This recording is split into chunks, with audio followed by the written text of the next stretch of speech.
So what's up everyone, and welcome back to the channel. So today we'll be talking about the Fujifilm X-H2S.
So I hope you guys enjoyed that test footage. So let's go over the specs. 6.2K up to 30 frames per second, 4K up to 120 frames per second, 1080 up to 240 frames per second, 10-bit 422 internally up to 720 megabits per second, ProRes HQ internally up to 2,574 megabits per second. We get ProRes HQ internally up to 2,754 megabits per second. We also get Blackmagic V-Raw and Apple Proress via HDMI to your Atomos Ninja or the DaVinci monitor as well. We also get a new Ibis system with 7 stops, and of course the brand new Stack X Trans 5 sensor. So I'm just gonna say this right now, since you guys saw the image quality and the video features, this pretty much can be considered a cinema camera. I didn't say it is a cinema camera, I said it could be considered as one. The video codecs and features, plus cinematic lighting, plus cinematic color grading can really give you a high budget look right out this camera. Now the main purpose of the test for me was image quality. That's all I really care about. The things I wanted to test was the Ibis, the 6.2K, the 4K 120, and the ProRes HQ. I also wanted to test out the Apple Proress Raw, but sadly Atomos have not included that firmware update to their monitors just yet. Now with the autofocus, I was really impressed. All of these clips that you saw, except for one, was shot at f1.4 with the Viltrox 33mm. And as you can see, the autofocus performed wonderfully. Now the 4K 120 looked amazing, and it's really nice to have within this camera. It definitely helped when you're shooting handheld because that 120 will actually help smooth out your micro jitters. Now you can only use 4K 120 if you have the CFast card, because with that you're shooting at 720 megabits per second in that mode. Honestly, when you're shooting at all the high quality codecs, you're gonna need the CFast card to actually use them. Now when recording at 4K 120 at 720 megabits per second, you'll only be able to record for about 40 minutes to your CFast card. Now the 6.2K is on a whole nother level. Now with the XT3 and XT4, you were shooting in 6K, but the camera itself would downscale it down to 4K. That's why we always had such an amazing image quality. Now I am more than happy that we get that option to shoot it natively within camera.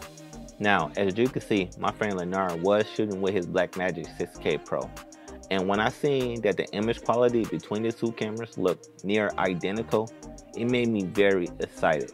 As a matter of fact, someone posted on my test footage that it looked like I shot that with an RE Alexa and not a $2,500 camera, which is a win for me and Fujifilm. Now here's something that you need to know. When you're shooting in 6.2K in ProRes HQ, you will only get about 12 minutes of record time to a 256 gigabyte CFast Type B card. Now for the Ibis, it's definitely better than what's on the X-T4, because when I shoot in slow motion with my X-T4 and I have Ibis on, my footage is still shaky.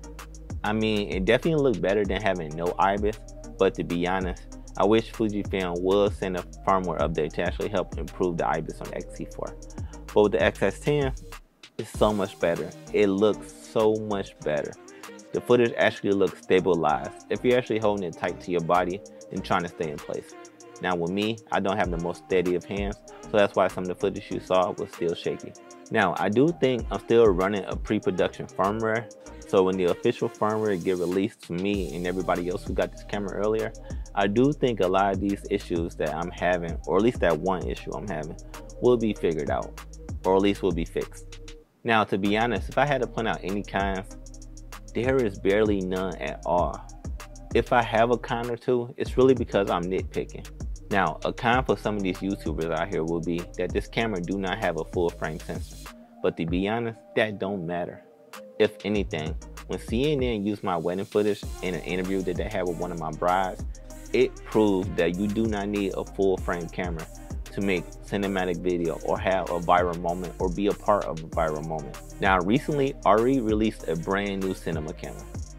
That camera finally shoots 4K natively and is still on a Super 35 sensor. And this is important because most professional filmmakers choose Ari when they're shooting their high budget movies or their Hollywood films. And the reason for that is because Ari still do give you that film look, that film aesthetic that's really nostalgic right now. Now, I already said this, but the biggest thing I'm bummed about right now is that Atomos did not include the firmware to their monitors so I can shoot in Apple Proress Raw. As a colorist, that's important to me because with the ability to shoot in RAW, I'll finally be able to work in the ASIS workflow. So if I want to shoot a documentary or a short film with this camera in Apple Proress Raw, I can actually sell this film or documentary to Netflix if it's good enough, because I'll be working in the ASIS workflow, and of course I'll be shooting in RAW. I'm actually hoping that Netflix do approve this camera because they approve cameras that are micro four thirds, so the sensor size shouldn't even matter. Now the footage that you guys saw was all shot in F-Log2 in ProRes HQ, but because since that was shot at such a high quality codec, it looked like it was shot on the cinema camera. Now the last point, I haven't experienced any overheating, but when I do turn on my camera, I notice that it gets warm when I start shooting. It never get hot to the touch and it never overheat, but that's just something I think you should really know. Now I most likely will get the fan accessory because I still have some weddings coming up this summer and it's going to be hot outside. And with that fan, it'll help make sure that my camera do not overheat during the ceremony.